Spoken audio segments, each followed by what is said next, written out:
जय हिंद। रख हौसला वो मंजर भी आएगा, प्यासे के पास चलकर समुंदर भी आएगा। रख हौसला वो मंजर भी आएगा, प्यासे के पास चलकर समुंदर भी आएगा। थक कर न बैठे मंजिल के मुसाफिर, मंजिल भी मिलेगा और मिलने का मज़ा भी आएगा। तो स्वागत है आप सभी का आपके अपने यूट्यूब चैनल अपना क्लासेस में। आज की इस वीडियो में हम लोग पढ़ने वाले हैं बिहार बोर्ड कक्षा 10वीं के सोशल साइंस यानी सामाजिक विज्ञान के कुछ इम्पोर्टेंट बहुत इम्पोर्टेंट प्रश्न सब है जो कि कई बार परीक्षा में पूछा गया है। तो वीडियो को पूरा देखना है, अगर वीडियो को छोड़ दीजिएगा तो आप पछताइएगा। तो वीडियो को पूरा देखना है क्योंकि इसी से पूछा है और इसी से पूछेगा, तो वीडियो को पूरा देखना है। आते हैं हम प्रश्न की ओर। आपका आज का पहला प्रश्न है, जर्मनी के एकीकरण में मुख्य भूमिका किसकी थी? जर्मनी की एकीकरण में मुख्य भूमिका किसकी थी? तो आप सभी को पता होगा और कई बार हमने बताया कि जर्मनी के एकीकरण में मुख्य भूमिका ऑटो वन बिस्मार्क की थी, यानी बिस्मार्क की मुख्य भूमिका थी। जर्मनी की एकीकरण में मुख्य भूमिका किसकी थी? तो बिस्मार्क की थी। बात करें बिस्मार्क की, तो बिस्मार्क का जन्म कब हुआ था? तो बिस्मार्क का जन्म 1 अप्रैल 1815 में हुआ था। 1 अप्रैल 1815 में बिस्मार्क का जन्म हुआ था। तो नोट कर लीजिएगा क्योंकि कई बार परीक्षा में पूछा गया बिस्मार्क का जन्म कब हुआ था? तो 1 अप्रैल 1815 ईस्वी में हुआ था जर्मनी में। इसी तो आपको नोट कर लेना है। और जर्मनी का एकीकरण कब हुआ? तो जर्मनी का एकीकरण 1871 ईस्वी में हुआ था। नोट करते हुए चलिएगा सभी बातों को। 1871 ईस्वी में जर्मनी का एकीकरण हुआ था। आपका अगला प्रश्न है, इटली का एकीकरण किसके नेतृत्व में किया गया? इटली का एकीकरण किसके नेतृत्व में किया गया था? तो गैरीबाल्डी के नेतृत्व में किया गया था। तो ऑप्शन ए आपका राइट आंसर हो जाएगा, गैरीबाल्डी। इटली का एकीकरण किसके नेतृत्व में किया गया था? गैरीबाल्डी के नेतृत्व में किया गया था। तो आपको नोट कर लेना है। आपका अगला प्रश्न है, यंग इटली सोसाइटी के संस्थापक कौन था? यंग इटली सोसाइटी का संस्थापक कौन था? तो आपको ध्यान में रखना है कि मेजनी था। तो मेजनी था। तो ऑप्शन 4 आपका राइट आंसर हो जाएगा। यंग इटली सोसाइटी का संस्थापक कौन था? तो मेजनी था। बात करें मेजनी का, तो मेजनी जो था इटली देश में एक राष्ट्रवादी दल का सेनापति था। मेजनी कौन था? तो इटली देश में एक राष्ट्रवादी दल का सेनापति था। मेजनी का जन्म कब हुआ था? तो मेजनी का जन्म हुआ था 5 जनवरी 1805 को। 1805 को मेजनी का जन्म हुआ था। 5 जनवरी 1805 को मेजनी का जन्म हुआ था। तो आपको नोट करते हुए चलना है। और कहाँ हुआ था? तो जेनेवा में हुआ था। तो आपको नोट करते हुए चलना है।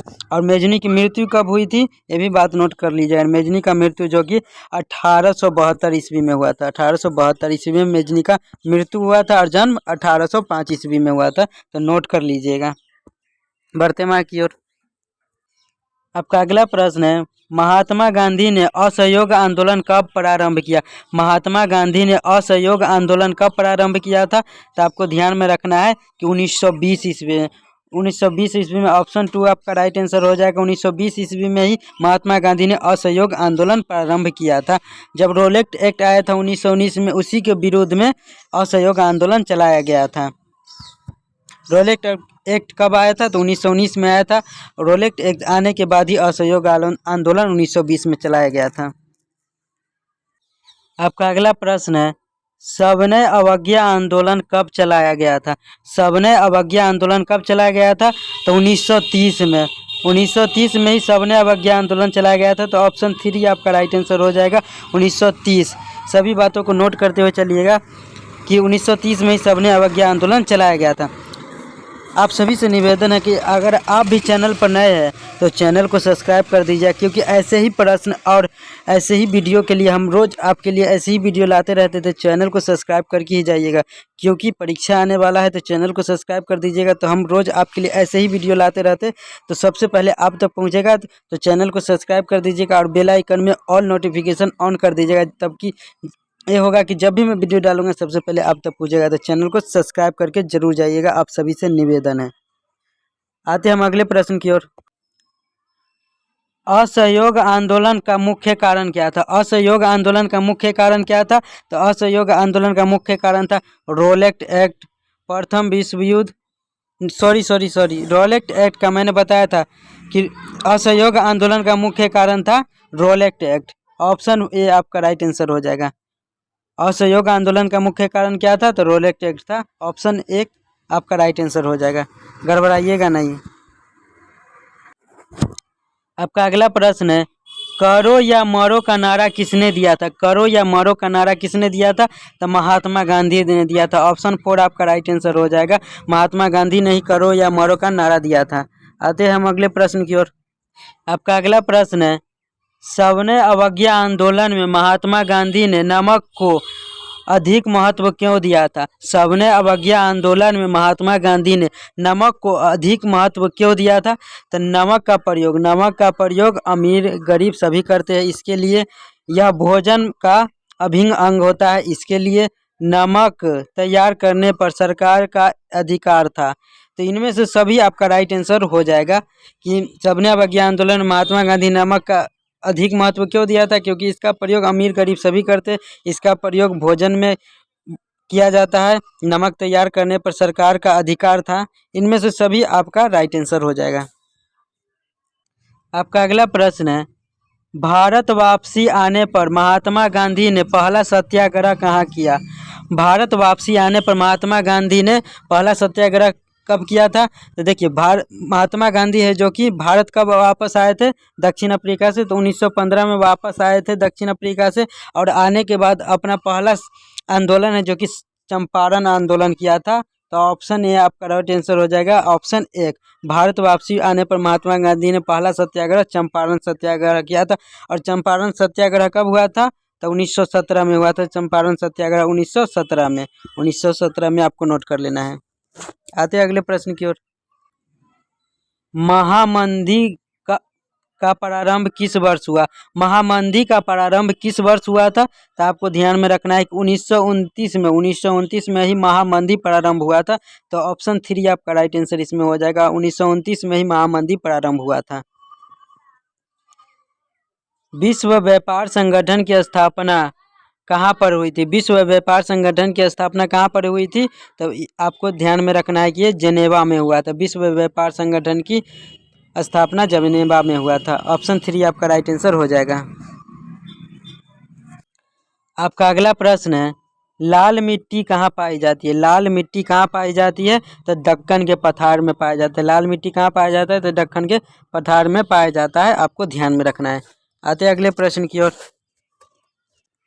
आपका अगला प्रश्न है, भूमि एक कैसा संसाधन है? भूमि एक कैसा संसाधन है? तो ऑप्शन से ही आपको पता चल जाए कि भूमि एक प्राकृतिक संसाधन है। ऑप्शन 1 आपका राइट आंसर हो जाएगा। भूमि एक कैसा संसाधन है? तो प्राकृतिक संसाधन है। आते हैं अगले प्रश्न की ओर। इन सभी बातों को नोट करते हुए चलिए, क्योंकि ये सब प्रश्न ज्योग्राफी, इतिहास और पॉलिटिकल साइंस से है। तो नोट करते हुए चलिएगा। पॉलिटिकल साइंस यानी समाज राजनीतिक विज्ञान, तो तीनों विषय से प्रश्न सब है, तो नोट करते हुए चलिएगा। आपका अगला प्रश्न है, निम्नलिखित में से एक मिट्टी का प्रकार नहीं है। 4 ऑप्शन दिया गया, इसमें से मिट्टी का प्रकार कौन नहीं है? तो ऑप्शन से ही पता चल जाएगा। सीमेंट मिट्टी नहीं है। तो ऑप्शन 4 आपका राइट आंसर हो जाएगा। इसी प्रकार के प्रश्न आपके परीक्षा में पूछे जाएंगे सामाजिक विज्ञान में। तो वीडियो को पूरा देखिएगा, और चैनल पर नए हैं तो चैनल को सब्सक्राइब करके ही जाइएगा, क्योंकि आप ही का फ़ायदा। हम रोज़ आपके लिए ऐसे ही वीडियो लाते रहते हैं, जिससे आपकी तैयारी और ज़बरदस्त हो जाए और आप परीक्षा में अच्छे अंक ला सके। तो चैनल को सब्सक्राइब जरूर कीजिएगा। इनमें से कौन से राज्य में काली मिट्टी पाई जाती है? ये 4 ऑप्शन दिया गया है, इसमें से कौन से राज्य में काली मिट्टी पाई जाती है? तो आपको ध्यान में रखना है कि काली मिट्टी जो पाया जाता है गुजरात में पाया जाता है। ऑप्शन 3 आपका राइट आंसर हो जाएगा, गुजरात। आते हैं अगले प्रश्न की ओर। आपका अगला प्रश्न है, चिपको आंदोलन किससे संबंधित है? तो चिपको आंदोलन आप सभी को पता होगा कि वन संरक्षण से संबंधित है। चिपको आंदोलन वन संरक्षण से संबंधित है। और किसने चलाया था चिपको आंदोलन? तो सुंदरलाल बहुगुणा ने चलाया था। चिपको आंदोलन किसने चलाया था? कई बार परीक्षा में पूछा गया। सुंदरलाल बहुगुणा ने चिपको आंदोलन चलाया था, जो कि उत्तराखंड में चला था।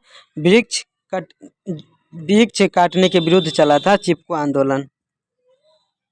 आपका अगला प्रश्न है, सुंदरवन राष्ट्रीय पार्क किस राज्य में स्थित है? सुंदरवन राष्ट्रीय पार्क किस राज्य में स्थित है? तो आपको ध्यान में रखना है कि वो पश्चिम बंगाल में स्थित है। सुंदरवन राष्ट्रीय पार्क जो है कि पश्चिम बंगाल में स्थित है। और सुंदरवन में एक बड़ा ही फेमस यानी प्रसिद्ध जानवर रहता है, जो कि रॉयल बंगाल टाइगर सुंदरवन में ही रहता है, जो कि पश्चिम बंगाल में स्थित है सुंदरवन राष्ट्रीय पार्क। और सुंदरवन में ही रॉयल बंगाल टाइगर पाया जाता है, जो कि भारत का राष्ट्रीय पशु है। सलाल बांध किस नदी पर बना है? सलाल बांध किस नदी पर बना है? तो आपको ध्यान में रखना है कि चिनाव नदी पर बना हुआ है। सलाल बांध है जो कि चिनाव नदी पर बना हुआ है, तो आपको ध्यान में रखना है। ऑप्शन 2 आपका राइट आंसर हो जाएगा। आपका अगला प्रश्न है, सरदार सरोवर बांध किस नदी पर बना है? सरदार सरोवर बांध किस नदी पर बना हुआ है? तो वो नर्मदा नदी पर बना हुआ है। तो ऑप्शन 1 आपका राइट आंसर हो जाएगा। ऑप्शन 1 नर्मदा नदी पर ही सरदार सरोवर बांध बना हुआ है, जो कि मध्य प्रदेश में पड़ता है। तो आपको ध्यान में रखना है। आपका अगला प्रश्न है, निम्नलिखित में से कौन कौन सी एक रेशेदार फसल है? निम्नलिखित में से कौन एक रेशेदार फसल है? तो आपको ध्यान में रखना है कि जूट जो होता है ना, रेशेदार फसल होता है। तो आपको ध्यान में रखना है, रेशेदार फसल कौन है? तो जूट है। ऑप्शन 1 आपका राइट आंसर हो जाएगा, जूट। आते हैं अगले प्रश्न की ओर।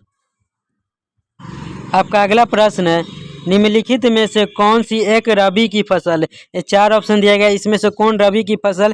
तो रबी की फसल के लिए आपको ध्यान में रखना है कि गेहूं, चना, मटर और जौ, ये सभी रबी की फसल है। तो आपको ध्यान में रखना है, गेहूं, चना, मटर, जौ, ये रबी की फसल है।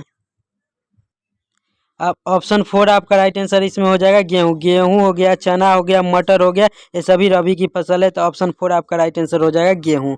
रबी की फसल कौन कौन है? तो गेहूं, चना, मटर, जौ, ये सभी रबी की फसल है। नोट कर लीजिएगा क्योंकि पूछा जाएगा। आपका अगला प्रश्न है, निम्नलिखित में से कौन खरीफ की फसल है? ये 4 ऑप्शन दिए गए, इसमें से खरीफ की फसल कौन है? तो आपको ध्यान में रखना है कि धान हो गया और कपास हो गया, ये दोनों है जो कि खरीफ की फसल है। तो ऑप्शन 4 आपका इसमें राइट आंसर हो जाएगा, ए और बी दोनों। खरीफ की फसल कौन हो गया? तो धान और कपास, एक दोनों खरीफ की फसल है, ध्यान में रखिएगा। और रबी की फसल गेहूं, चना, मटर, जौ, ये सभी रबी की फसल हो गया। इनमें से कौन रबी की फसल है? तो हमने बताया है कि रबी की फसल कौन है। तो आपको ध्यान में रखना है कि चना इसमें से रबी की फसल हो जाएगा। तो आपको ध्यान में रखना है, ऑप्शन 2 आपका राइट आंसर हो जाएगा, चना। चना, मटर, जौ, गेहूं, ये सभी रबी की फसल है। मैं बार बार बोल रहा हूँ, नोट कर लीजिएगा। आपका अगला प्रश्न है, निम्नलिखित में से कौन सा गैर परंपरागत ऊर्जा का स्रोत है? ये 4 ऑप्शन दिया गया, इसमें से कौन गैर परंपरागत ऊर्जा का स्रोत कौन होता है? तो सौर ऊर्जा जो होता है गैर परंपरागत ऊर्जा का स्रोत होता है। तो ऑप्शन 3 आपका राइट आंसर हो जाएगा। सौर ऊर्जा जो है कि गैर परंपरागत ऊर्जा है, आपको ध्यान में रखना है। सौर ऊर्जा आपका राइट आंसर हो जाएगा। आते हैं अगले प्रश्न की ओर। आप आपका अगला प्रश्न है, झरिया प्रसिद्ध है। झरिया कहाँ पड़ता है? तो झारखंड में पड़ता है। और झरिया किसके लिए प्रसिद्ध है, वही पूछा गया कि झरिया प्रसिद्ध है। तो झरिया जो है प्रसिद्ध है कोयला के लिए प्रसिद्ध है। ऑप्शन 2 आपका राइट आंसर हो जाएगा, कोयला के लिए प्रसिद्ध है। झरिया एक जगह है जो कि कोयला के लिए प्रसिद्ध है, जो कि झारखंड में पड़ता है। आपका अगला प्रश्न है, मुंबई हाई किसके लिए प्रसिद्ध है? मुंबई हाई किसके लिए प्रसिद्ध है? तो मुंबई हाई जो कि पेट्रोलियम भंडार के लिए प्रसिद्ध है। नोट कर लीजिए, मुंबई हाई किसके लिए प्रसिद्ध है? तो पेट्रोलियम भंडार के लिए। तो इसमें पेट्रोलियम भंडार नहीं दिया गया है। तो ऑप्शन 4 आपका राइट आंसर हो जाएगा, इनमें से कोई नहीं। लेकिन आपको ध्यान में रखना है कि मुंबई हाई किसके लिए प्रसिद्ध है? तो पेट्रोलियम भंडार के लिए। आते हैं अगले प्रश्न की ओर।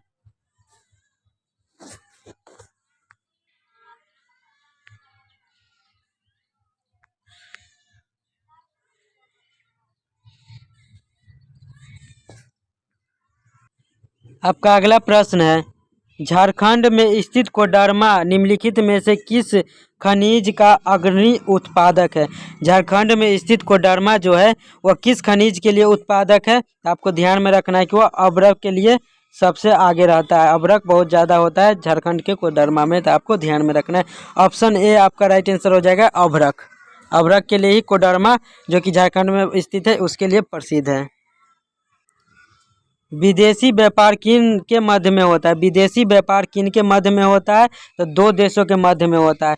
तो ऑप्शन 1 आपका राइट आंसर हो जाएगा, 2 देशों के मध्य में ही विदेशी व्यापार होता है। तो आपको ध्यान में रखना है। लोकतंत्र में कौन सा संगठित हित समूह सक्रिय रहता है?